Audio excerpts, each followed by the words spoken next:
एक दूसरे के बाल नोच रहे हैं और एक दूसरे को अंगूठा दिखा रहे हैं कि वैसे थम्स अप का मतलब तो ऊंचा ही है, लेकिन ये करने का मतलब है चिढ़ाना, धोखा देना। कुछ राज ऐसे होते हैं जिनको राज को राज ही रहने दिया जाए। विधायकों ने पैसा लिया, वो कह रहे हैं तो जांच क्यों नहीं बैठाई? मैं पूछता हूँ वो कौन कौन विधायक हैं आपके कांग्रेस के जो बिक गए? क्या विधायकों को पैसे दिए गए थे? नमस्कार, आप देख रहे हैं द फैक्ट इंडिया। मैं हूं आपके साथ मनीष गौड़। राजस्थान में जैसे जैसे चुनाव नज़दीक आ रहे हैं वैसे वैसे कई तस्वीरें देखने को मिल रही है। सचिन पायलट अपनी सरकार को घेर रहे हैं, वहीं माननीय मुख्यमंत्री अशोक गहलोत जो कि इतने दिनों से चुप बैठे थे, खामोश बैठे थे, उन्होंने धौलपुर में एक बयान देकर सियासी जो गर्मा गर्मी है वो बढ़ा दी है। आज हमारे साथ बीजेपी के वरिष्ठ नेता हैं ज्ञानदेव आहूजा जी, इनसे हम बातचीत करेंगे और प्रतिक्रिया जानेंगे इनकी कि जो बीजेपी पर इल्ज़ाम लगाया है कि अमित शाह और गजेंद्र सिंह शेखावत और धर्मेंद्र प्रधान ने सरकार गिराने की साजिश रची थी, जो षड्यंत्र रचा था उसको विफल कर दिया। और मुख्यमंत्री वसुंधरा राजे ने, जो पूर्व मुख्यमंत्री वसुंधरा राजे थी, उन्होंने उनको श्रेय दे दिया था मुख्यमंत्री ने। तो इनकी प्रतिक्रिया जानते हैं, क्या मानना है सर आपका, जो ये गहलोत साहब ने वसुंधरा राजे को श्रेय दिया था? मनीष जी, यह बाइट आपकी बहुत लंबी हो जाएगी। राजनीति में वर्तमान में जो चल रहा है बहुत कीचड़, और कीचड़ में तो कमल खुलेगा, लेकिन कीचड़ में मल मूत्र भी मिल गया है। एक दूसरे के ऊपर बहुत गंदगी उछाली जा रही है।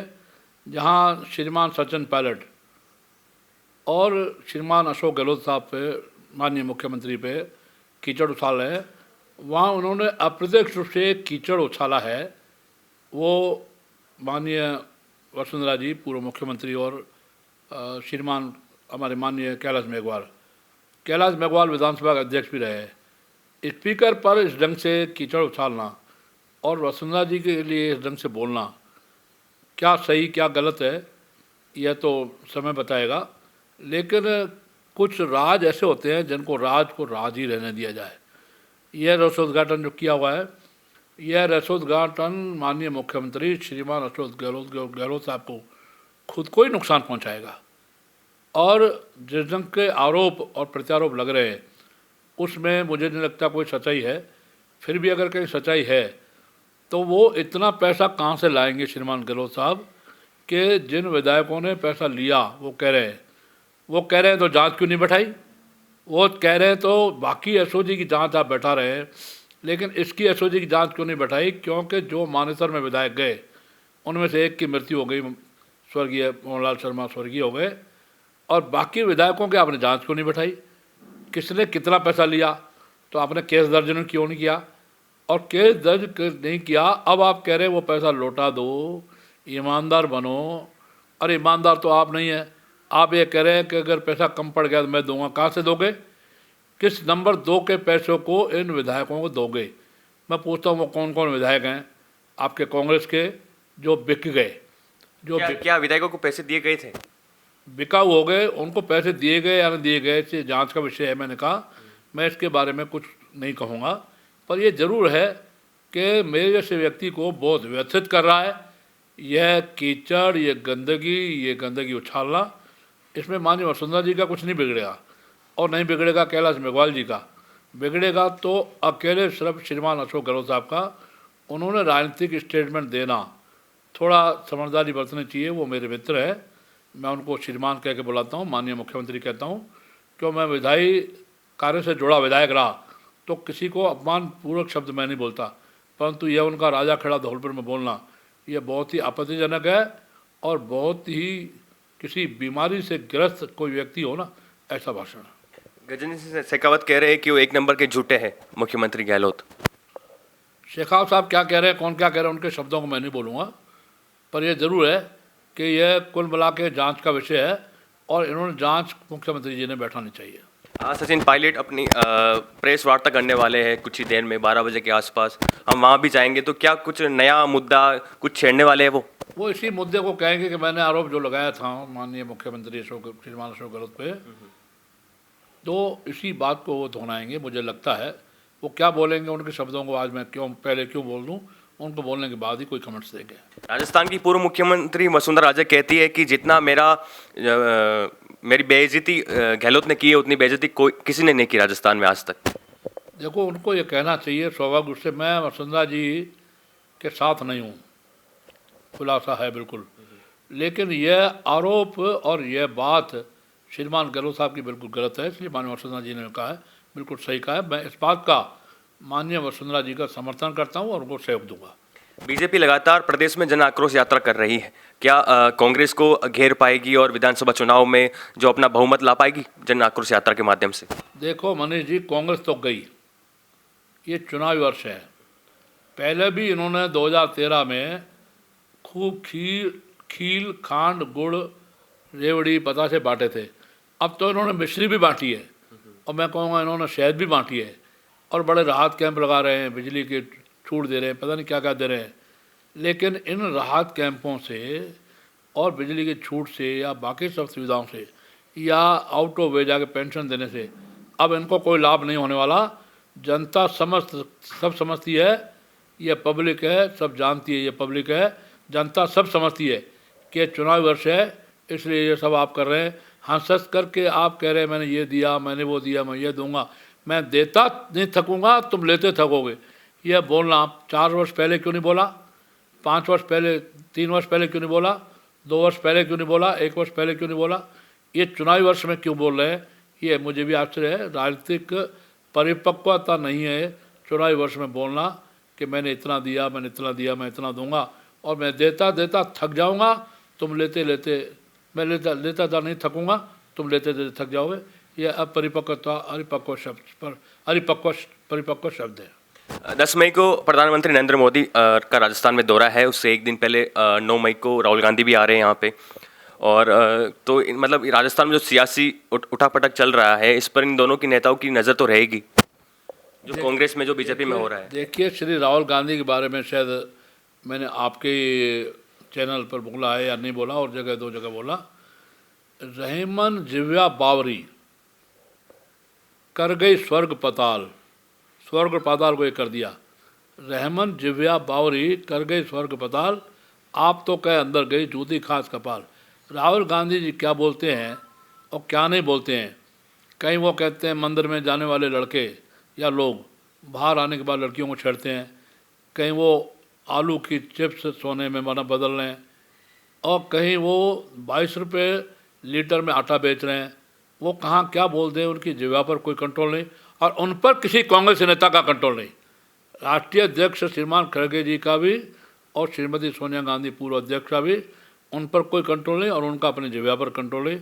जहाँ तक राहुल गांधी की बात है, जहाँ तक प्रधानमंत्री जी की बात है, वो शब्दों को पकड़ लेते हैं, वो शब्द भेदी बाण चलाते हैं।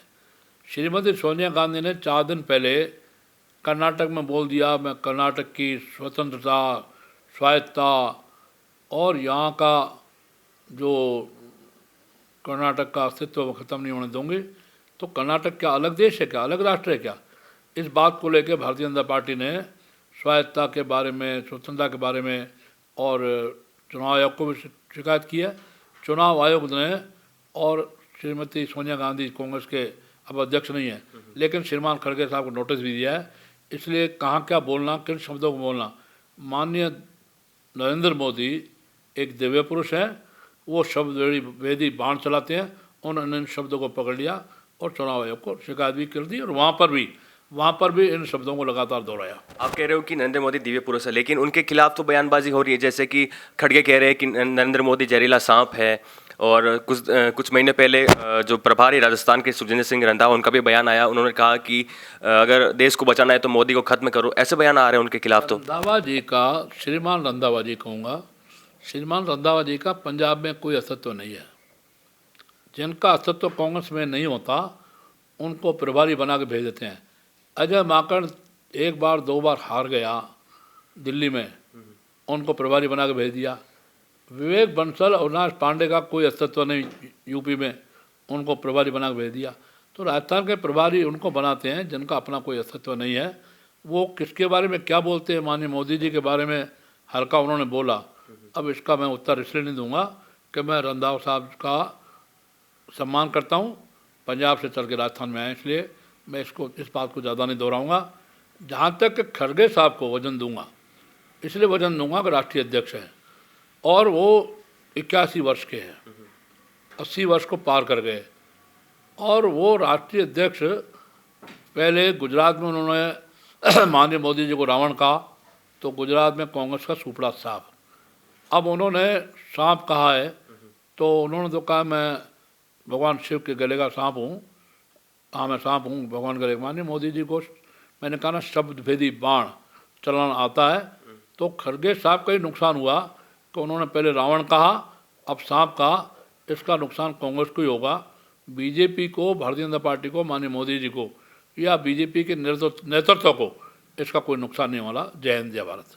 आखिरी सवाल है आपसे कि रामेश्वर जोगी किसान रैली की थी, उस दौरान गहलोत खेमे के तमाम नेता मौजूद थे वहाँ पर, और फिर उसी के बाद बाड़मेर में जो ये हेमाराम चौधरी ने किया, अपने जो बच्चा था जिनकी मृत्यु हो गई थी कैंसर बीमारी के चलते, वहाँ वीरेंद्र धाम का उद्घाटन करवाया सचिन पायलट के हाथों। वहाँ पर सचिन पायलट के तमाम नेता और तमाम खेमे के नेता मौजूद थे। तो क्या नज़र आ रहा है प्रदेश में ये संदेश जा रहा है कि 2 खेमे बन चुके हैं, क्या बीजेपी को इससे फ़ायदा होगा और चुनाव में बीजेपी इस मुद्दे को भुनाएगी? देखिए, विधानसभा में एक बात चल रही थी, एक विधायक ने कमेंट्स किया, मैं उसका नाम नहीं लूँगा। राजस्थान में 2 पागल नेता हैं जो अपने लिए नहीं सोचते, अपना स्वार्थ नहीं सोचते, अपना घर नहीं बनाया ना बनाएंगे। एक तो कहा बीजेपी में ज्ञानदेव आहूजा और कांग्रेस में हेमाराम चौधरी। मैं श्रीमान हेमाराम चौधरी का सम्मान करता हूँ, वो मेरे साथ बहुत समय रहे भी हैं, वो हमारी कमेटी के चेयरमैन भी थे और दक्षिण भारत उनके साथ हम घूमे। वो, उनका परिवार, उनकी पत्नी, उनकी बेटी, बेटा तो कैंसर में गुजर गया। बहुत निहायत अच्छे लोग, ईमानदार लोग हैं, बड़े कांग्रेस में हैं। वहाँ सचिन पायलट ने कहा मैं भ्रष्टाचार के खिलाफ लड़ूंगा, तो भ्रष्टाचार के खिलाफ लड़ूंगा, तो उन्होंने धरना भी भ्रष्टाचार के खिलाफ दिया था। और भ्रष्टाचार के खिलाफ लड़ेंगे तो श्रीमान अशोक गहलोत के खिलाफ ही लड़ेंगे। अशोक गहलोत साहब के खिलाफ लड़ेंगे तो फ़ायदा बीजेपी को ही होगा। कांग्रेस के लोग आपस में सिर फुटोल कर रहे हैं, एक दूसरे के बाल नोच रहे हैं और एक दूसरे को अंगूठा दिखा रहे हैं कि वैसे थम्स अप का मतलब तो ऊँचा ही है, लेकिन ये करने का मतलब है चिढ़ाना, धोखा देना और इस ढंग का सामने वालों को चकमा देना। तो एक दूसरे को चकमा दे रहे हैं, एक दूसरे को धोखा दे रहे हैं गहलोत साहब और सचिन पायलट। अब आगे क्या होगा, इब्तिदाई इश्क में रोता है क्या, आगे देखिए होता है क्या। तो ये हमारे साथ थे ज्ञानदेव आहूजा जी, जिन्होंने कहा कि बीजेपी को फ़ायदा होगा जिस प्रकार से सचिन पायलट और अशोक गहलोत आपस में बयानबाजी कर रहे हैं, लड़ रहे हैं, आरोप लगा रहे हैं, इससे बीजेपी को विधानसभा चुनाव में फ़ायदा होगा। इसके साथ ही उन्होंने कहा कि जिस प्रकार से नरेंद्र मोदी के खिलाफ बयानबाजी हो रही है उससे कांग्रेस को ही नुकसान होता है। देखते रहिए द फैक्ट इंडिया। नमस्कार।